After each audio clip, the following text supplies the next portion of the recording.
Secret wings episode 5 अध्याय 5। रात के इस समय छोटे से शहर तक पहुंचने में हमें ज्यादा समय नहीं लगा। इस वक्त यहाँ शांति थी, लेकिन कुछ खिड़कियों से रोशनी अब भी बाहर आ रही थी। चेस को यहाँ का रास्ता अच्छी तरह से पता था और वह हमें सीधे एक छोटे लकड़ी के घर तक ले गया। चेस ने दरवाजे पर दस्तक दी, जिसे जल्द ही एक बूढ़े आदमी ने खोला, जिसकी चांदी जैसी पंखें थीं। चेस, मेरे लड़के, बूढ़े आदमी ने उत्साह से कहा, अंदर आओ। जल्द ही मैं खुद को आग के सामने बैठा पाया, जबकि चेस एक मेज के किनारे पर बैठा था और बूढ़ा आदमी एक अलमारी में कुछ ढूंढ रहा था। अरे, ये रहा हीलिंग किट, उन्होंने घोषणा की जैसे ही उन्होंने एक भूरे रंग का बॉक्स निकाला। मैंने सोचा कि वह फर्स्ट एड किट की बात कर रहे होंगे, लेकिन फिर पंखों वाले लोगों के साथ कौन जानता था। तो चेस, बूढ़े आदमी ने बॉक्स से पट्टियों का रोल निकालते हुए कहा, क्यों नहीं, तुम अपनी प्यारी दोस्त से मेरा परिचय कराते हो। चेस मुस्कुराया, यह है हेली, और हेली ये हैं मोर्टिमर, मेरे एक दोस्त। जैसा कि तुम देख सकती हो, यह पंख वाले हैं, लेकिन यह इंसानों के साथ रहते हैं। इन्हें ऐसा ही ज्यादा पसंद है। मोर्टिमर ने मुझे एक गर्मजोशी भरी मुस्कान दी। खैर, तुमसे मिलकर खुशी हुई, नौजवान लड़की। फिर वह चेस की ओर मुड़ा। अब मुझे तुम्हारे पंख को देखने दो। चेस ने अपनी शर्ट उतारी और मैंने अपने गालों को लाल होते हुए महसूस किया और नजरें फेर लीं। वह लड़का तो वाकई में अच्छा दिखता था। मोर्टिमर ने चेस के फटे हुए पंख को देखते हुए अपना सिर हिलाया। जो भी था, उसने तुम्हें बुरी तरह से चोट पहुंचाई है। चेस ने इस सूक्ष्म सवाल को समझते हुए जवाब दिया, यह एक मॉर्सिड्रस था। इसने हमें उस आखिरी शहर और यहाँ के बीच की सड़क पर हमला किया। यह बस हमारे सामने अचानक से आ गया।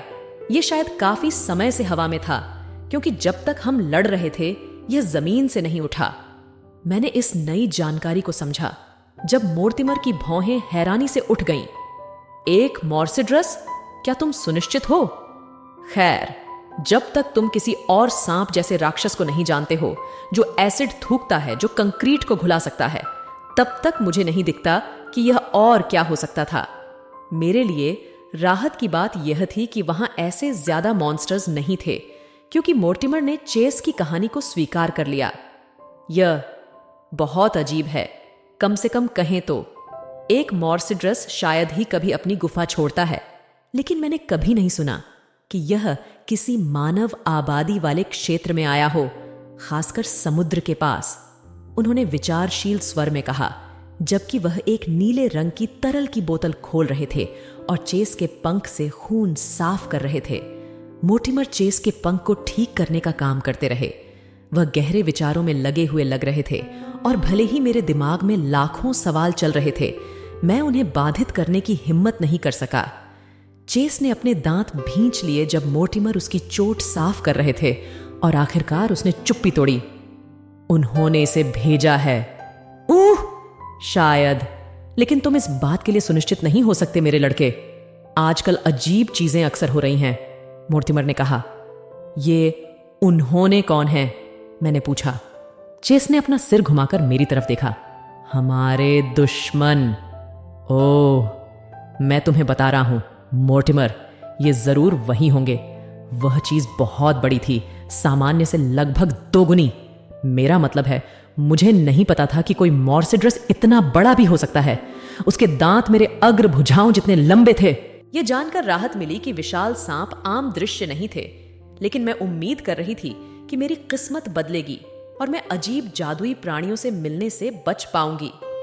यह वाकई अजीब है, मोर्टिमर ने शांत स्वर में उत्तर दिया। अजीब?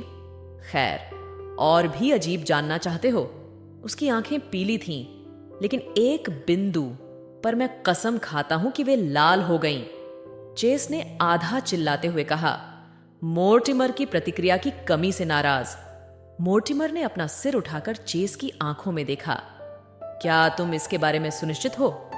हां, चेस ने निराश होकर उत्तर दिया। बूढ़े आदमी ने मेरी तरफ देखा। हेली, क्या तुमने ऐसा होते देखा? मैंने अपना सिर हिलाया।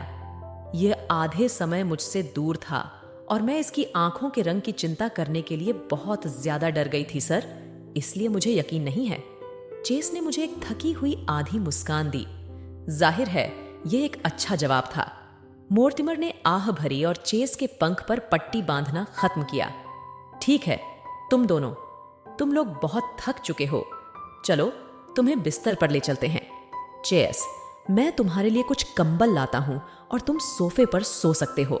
हेली मेहमान कक्ष में सोएगी। बिस्तर का जिक्र होते ही मुझे थकान का एहसास हुआ। चेस को घायल देखकर जो एड्रेनालाइन की भीड़ आई थी वह खत्म हो गई थी और मैं अपनी पलकों को खुला रखने के लिए संघर्ष कर रही थी। मैंने धुंधली तरीके से महसूस किया कि मोर्टिमर मुझे मेरे कमरे तक ले जा रहे थे। मैं आधी गिरती आधी लेटती उस मुलायम बिस्तर पर और गहरी नींद में डूब गई। मैं खिड़की पर बारिश की हल्की आवाज से जागी। मैंने अपनी आंखें मली और उठकर बैठ गई। मैंने देखा कि मेरे पंख, जो अब मेरी बाहों से थोड़े लंबे थे, थोड़े मुड़े हुए थे और उन्हें सीधा करना शुरू किया। मैं आमतौर पर अपनी पीठ के बल सोती थी, लेकिन इन नए अंगों के साथ मुझे अपनी आदत बदलनी होगी। मैं बिस्तर से बाहर निकलकर छोटे संलग्न बाथरूम में गई, जहां मुझे साफ तौलिया और कपड़े बदलने के लिए देखकर सुखद आश्चर्य हुआ। मैंने जल्दी से स्नान किया और कपड़े पहने। मैं अपने कमरे से बाहर निकली। अभी भी कल रात सीखी गई सारी चीजों को सोच रही थी। अब जब मैं थकान से गिरने वाली नहीं थी, तो मुझे एहसास हुआ कि भले ही मैंने बहुत कुछ सीखा हो, फिर भी कई चीजें अभी भी अंधेरे में थीं। मैं लिविंग रूम में गई और देखा कि चेस सोफे पर हल्की खर्राटे लेते हुए सो रहा था। मैं मुस्कुराई। वह वहां लेटा हुआ कितना प्यारा लग रहा था। मेरे सामने सोता हुआ मासूम लड़का कल रात एक राक्षस से लड़ने वाले बहादुर योद्धा से बिल्कुल अलग दिख रहा था। उस चीज का नाम क्या था फिर से? मोर्सी कुछ? ओह हाँ, मॉर्सिड्रस। क्या अजीब नाम है, पहले कभी नहीं सुना। मैंने चेस को न जगाने के लिए लिविंग रूम छोड़ दिया और किचन ढूंढ निकाली। मेज पर एक नोट रखा था। शहर गया हूं, जल्द ही वापस आऊंगा, जो चाहो ले लो, मोर्टिमर। मैंने कुछ अलमारियां खोली और जल्दी ही अपने लिए एक गिलास दूध और एक बॉक्स कुकीज निकाल ली। पहली कुकी खाने के बाद मुझे एहसास हुआ कि मुझे कितनी भूख लगी थी। मैंने लगभग आधा बॉक्स कुकीज खा लिया होगा जब मैंने अपने पीछे हंसी सुनी। मुड़कर देखा तो चेस मुझे देखकर हंस रहा था।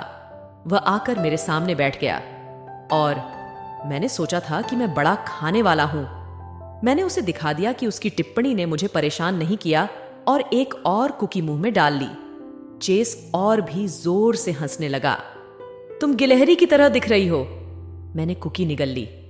मैं नहीं दिखती, मैंने नाराज होकर कहा।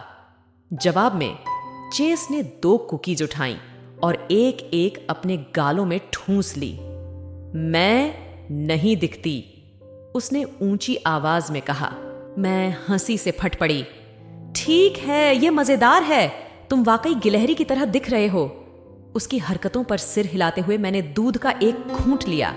जब मैंने अपना कप नीचे रखा तो बॉक्स से 3 कुकीज गायब थीं। मैंने एक भौं उठाई और चेस की तरफ देखा, फिर आधे खाली बॉक्स की तरफ इशारा किया। चेस मुस्कुराया और बॉक्स को अपनी तरफ खींचकर एक एक कुकी दोनों हाथों में ले ली। अचानक वह रुक गया और जल्दी से कुकीज को वापस बॉक्स में रख दिया और उसे मेरे सामने धकेल दिया। मैंने देख लिया चेस। मोर्टिमर की फटकार भरी आवाज सुनकर मैं चौंक गई। तुम्हें इस युवा महिला के साथ बांटना चाहिए। चेस ने शर्मिंदा होकर मुस्कुराया, जबकि मैं आश्चर्य से उसे देख रही थी। तुम्हें कैसे पता चला कि वह आ रहे हैं? चेस ने अपना सिर एक तरफ झुका लिया। तुमने उन्हें सुना नहीं? नहीं, मुझे बिल्कुल नहीं पता था कि वह यहां हैं। मोर्टिमर ने विचारशील तरीके से सिर हिलाया।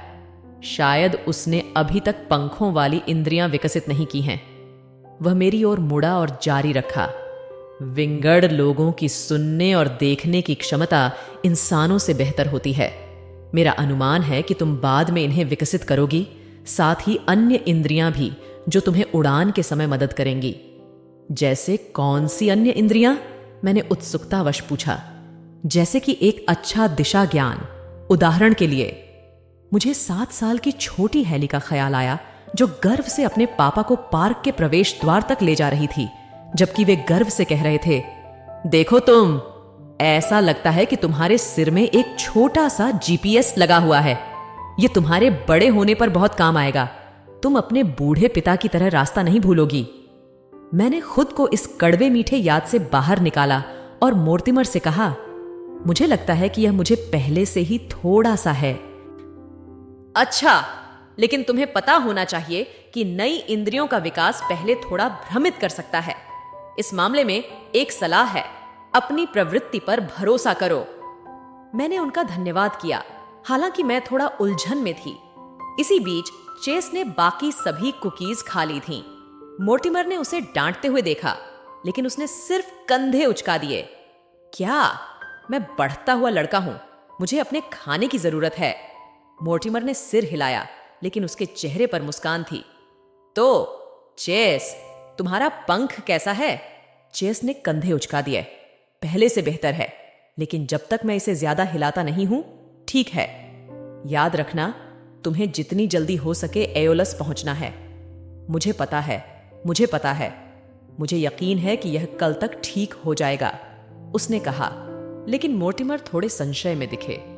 मैं तुम्हें नहीं उठा पाऊंगा, हैली, इसलिए इसका मतलब है कि तुम्हें उड़ना सीखना होगा। सच में? मैंने उत्साह से उछलते हुए कहा।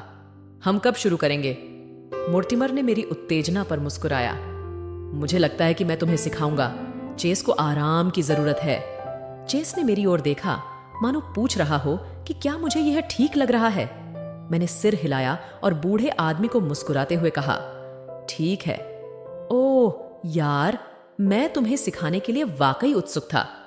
खैर, उस मामले में यह बेहतर है कि मैं ही उसे सिखाऊं और तुम नहीं, मोर्टिमर ने सख्ती से कहा। ओके। चेस ने मेरे उलझन भरे चेहरे को देखा और मुझे एक ऐसी मुस्कान दी जो मुझे कुछ ज्यादा पसंद नहीं आई। ठीक है, फिर उसने कहा, मैं एक शॉवर लेने जा रहा हूं, बाद में मिलते हैं। मजे करो, हैली। उसकी बातों पर ध्यान मत दो, मोर्टिमर ने कहा। चलो, बारिश रुक गई है और हम जितना समय मिल सके अभ्यास करना चाहते हैं। मैंने सिर हिलाया और मोर्टिमर के पीछे चल दी। अचानक उन सभी कुकीज खाने का पछतावा होने लगा। तो मोर्टिमर ने कहा, जब हम गांव से दूर चलते गए, याद है मैंने तुम्हें प्रवृत्ति के बारे में क्या बताया था? वे उड़ान के लिए बहुत काम आएंगी। एक बार जब तुम हवा में होंगी, सब कुछ स्वाभाविक रूप से आ जाएगा। बस अपने पंखों को फड़फड़ाना याद रखना। उसने मेरे पंखों को देखा। क्या तुम्हें इन्हें हिलाने में कोई परेशानी होती है? मैंने सिर हिलाया। जैसा आपने कहा, यह स्वाभाविक रूप से आता है। अच्छा, अब एक बात जो पंख वाले बचपन में सीखते हैं और जो तुम्हें नहीं पता होगी, वह यह है कि पंखों की देखभाल की आवश्यकता होती है। मैं आज तुम्हारे लिए यह करूंगा, लेकिन यह शायद तुम्हारे लिए बहुत आरामदायक नहीं होगा। हम पंख वाले लोग अपने पंखों के बारे में संवेदनशील और सुरक्षात्मक होते हैं। हमें पसंद नहीं कि कोई हमसे करीबी ना हो, हमारे पंखों को छुए। वह कुछ क्षण के लिए रुका, फिर जोड़ा, हालांकि मुझे लगता है कि यह पूरी तरह से सच नहीं है। लड़कियों के साथ यह थोड़ा अलग होता है। तुम्हारे अच्छे दोस्त तुम्हारे पंखों को कंघी कर सकते हैं, जैसे तुम्हारे इंसानी दोस्त तुम्हारे बालों को कंघी करते हैं। लेकिन जैसा तुम कल्पना कर सकती हो, लड़के एक दूसरे के बाल नहीं कंघी करते, इसीलिए उनके लिए एक दूसरे के पंखों को छूना अजीब होता है। क्या यह तुम्हें समझ में आया? मैंने सिर हिलाया और उसने जारी रखा। एक बार जब तुम महल में पहुंचोगी, तो कोई महिला तुम्हारे पंखों की देखभाल करने में तुम्हारी मदद कर सकती है। मैं उससे पूछने ही वाली थी कि उसने एक बार जब तुम महल में पहुंचोगी से क्या मतलब था, जब उसने घोषणा की, और यह वही जगह है जहां तुम उड़ान का अभ्यास करने जा रही हो। हम एक चट्टान के किनारे पर खड़े थे। केवल लहरों की गड़गड़ाहट, कुछ पक्षियों की चीखें और हवा की सीटी की आवाज हमारे कानों में आ रही थी, जो मेरे बालों को उलझा रही थी। हमारे चारों ओर मिट्टी चट्टानी थी, लेकिन पत्थरों के बीच में जंगली घास के गुच्छे और कुछ नीची झाड़ियां उग रही थीं। मोर्टिमर ने मुझे चट्टान के किनारे की ओर और पास ले जाया और मैंने निगलते हुए नीचे देखा। अच्छा हुआ, मुझे ऊंचाई से डर नहीं लगता। सोचने की बात है, क्या यह कुछ मैंने अपने पंख वाले पूर्वजों से विरासत में पाया था? यहां पर चट्टान एक प्रकार की खाड़ी बनाती है, इसलिए यह हवा से थोड़ी सुरक्षित है। मोर्टिमर ने मुझे सूचित किया। बूढ़े आदमी ने मुझे और पास आने का इशारा किया, जब तक कि मेरे पैर लगभग चट्टान से बाहर न निकल जाए। अब याद रखना हैली, बस अपने पंखों को फड़फड़ाना और बाकी प्रवृत्ति पर छोड़ देना। मैं कुछ और सलाह मांगने ही वाली थी जब मोर्टिमर ने मुझे पीछे से एक बड़ा धक्का दिया और मुझे समुद्र की ओर नीचे गिरा दिया। मैंने अपनी पूरी ताकत से चीख निकाली और पेट में मरोड़ महसूस की। हवा मेरे कानों में सीटी की तरह गूंज रही थी और मैं पैनिक करने लगी जब असीम समुद्र हर सेकंड करीब आता जा रहा था। हे भगवान, मैं मरने वाली हूं। नहीं हैली, सोचो, अपने पंखों को फड़फड़ाओ। मैंने अपने पंखों को तेजी से आगे पीछे किया। मैं अपनी गिरावट को धीमा करने लगी और कोने से मोर्टिमर को मेरी ओर उड़ते हुए देखा। भगवान का शुक्र है, मैं मरने नहीं जा रही थी। मैंने थोड़ा सा आराम किया और अपने पंखों को फड़फड़ाना जारी रखा। उन्हें हवा में स्वाभाविक रूप से घूमने दिया जब तक कि मैं गिरना बंद नहीं कर दी। मैंने अपने पंखों को इस तरह कोण दिया जैसे मैंने यह हमेशा से किया हो। एक वायु धारा पकड़ी और ऊपर उठने लगी। मोर्टिमर मेरे पास उड़ते हुए आया। शानदार काम हैली। मैंने उसे एक बड़ी मुस्कान दी। उसके मुझे चट्टान से धक्का देने का कोई गिला नहीं था। भले ही यह एक डरावना अनुभव था, लेकिन यह उड़ना सीखने का सबसे तेज तरीका था। उड़ान वास्तव में मेरी उम्मीदों से भी बढ़कर थी। यह इतना रोमांचक था। मुझे बस इतना स्वतंत्र महसूस हुआ। हम चट्टान पर वापस उड़ गए और फिर से उड़ान का अभ्यास किया। मोर्टिमर ने मुझे अपने पंखों को इस तरह या उस तरह कोण देने के सुझाव दिए ताकि वायु धाराओं को बेहतर तरीके से पकड़ा जा सके, और यहां तक कि कुछ सेकंड के लिए स्थिर उड़ान भरने का तरीका भी बताया। एक समय पर एक जिज्ञासु सीगल मेरे पास आया। हम थोड़ी देर तक साथ साथ उड़ते रहे, लेकिन जब एक हवा का झोंका आया जिसने मुझे असंतुलित कर दिया, तो पक्षी ने डर के मारे एक चीख निकाली और मुझसे टकराने से पहले ही चला गया। मैंने उसे ईर्ष्या भरी निगाहों से उड़ते हुए देखा, उसकी हल्की और सुंदर उड़ान को देखते हुए, और अपनी अनाड़ीपन पर सिर हिलाया। जब मोर्टिमर ने सोचा कि मैं काफी अच्छी हो गई हूं, तो हमने हवा से सुरक्षित जगह को छोड़ दिया और मुझे मजबूत वायु धाराओं के खिलाफ उड़ना पड़ा और चट्टान से टकराने से बचना पड़ा। जब सूरज डूबने लगा, मेरे पंखों में मेहनत के कारण दर्द हो रहा था, लेकिन मैं इतनी खुश थी कि रुकना नहीं चाहती थी। मोर्टिमर, जो मेरे बगल में उड़ रहा था और किसी भी समस्या के समय मदद करने के लिए तैयार था, ने इशारा किया कि हमें ऊपर चढ़ना चाहिए, और मैं अनिच्छा से उसका पालन किया। हमें अब वापस जाना होगा, इससे पहले कि अंधेरा हो जाए। तुम्हारे पंखों में थोड़ा दर्द हो सकता है, लेकिन यह सामान्य है। तुम इनके उपयोग की आदी नहीं हो। उसने मुझे मुस्कान दी। तुमने आज बहुत अच्छा काम किया हैली, और मुझे यह बताने दो, कुछ पंख वाले तुम्हें यह कहने की कोशिश कर सकते हैं कि तुम उनके जितनी अच्छी नहीं हो, क्योंकि तुम आधी पंख वाली हो, लेकिन उनकी बात मत सुनना। तुम उनसे उतनी ही अच्छी हो, बल्कि शायद उनसे भी बेहतर। मैंने उसे गर्मजोशी से मुस्कुराते हुए गले लगा लिया। धन्यवाद मोर्टिमर, तुम सबसे अच्छे हो, मैंने उसे बताया। उसने भी गले लगाया, और मैंने महसूस किया कि पंख वालों को गले लगाना इंसानों को गले लगाने से बहुत अलग था। चलो वापस चलते हैं। क्या मैं घर तक उड़ सकती हूं? मैंने उससे पूछा। वह हंसा। क्या तुम्हें एक दिन में ही उड़ान भरने का मन नहीं भर गया? तुम कोशिश कर सकती हो, लेकिन तुम्हें जमीन से उड़ान भरने में दिक्कत होगी। वह चलने लगा, और जमीन से उड़ान भरने की कई असफल कोशिशों के बाद मुझे सहमत होना पड़ा और उसके साथ चलने लगी।